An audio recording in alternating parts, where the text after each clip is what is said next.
Hello and welcome back. Now, in today's tutorial, we're going to be talking about how do you create a pivot table. Now, imagine you've got this data set and you like to create a pivot table. You can either basically select all of the columns from A to D like this, or if you just only focus on just the data sets that are there without having to include any blanks.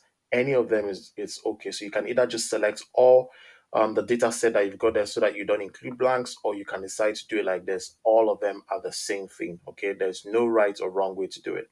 Now I'll just go with this approach and I'm going to click on insert and I'm going to say pivot table and I'm going to say pick from table and range. Now that I've selected that, the next thing I'll get to do is I will make sure that it's on new worksheet just in case if it's not on new worksheet. It's just like create a new data sheet for us. It's more tidy that way. And I'm going to say, okay. Now, this basically would open a new interface for you. Now, this is your pivot table builder. And then on the far right here, we can actually get to see some things we can play around with. Now, on this basically is for your filter in case you like to filter things. Basically, then also on here, this basically shows everything that will be on the row side. And columns is everything that will be on the columns. Now, let's have a play with it. So let's say, for example, for categories, we want to put categories under here.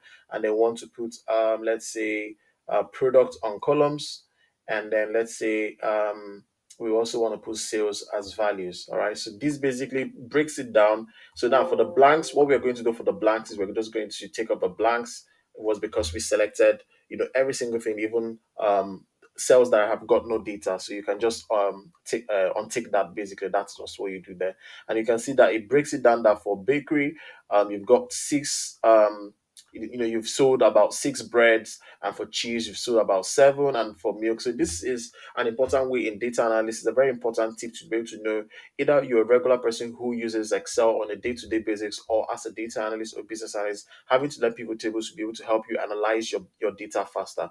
Now, there's no right or wrong way for you to be able to arrange how you want your pivot table to look like. It just what works for you. So I can decide to do it like this, or I can also decide to bring it like this and have each of to have a sub, so it has a category and a subcategory. So the category will be bakery. Under bakery it's bread, and then dairy, under dairy that's cheese and milk, fruits, apple. So you can decide to do it like this and you can still visualize it in this way. So it depends on how you would like to visualize it. Everything is all correct. Now, if you enjoy this content, if there's any questions you'd like to ask, please do want to put it on the comment section as well. If there's anything you'd like me to talk about as well, please do want to put it on the comment section. I'll do want to make a video to address that as well. Now, without further ado, if you do like this video, please make sure to give a like, thumbs up, subscribe, and share and follow, and I'll see you in my next video.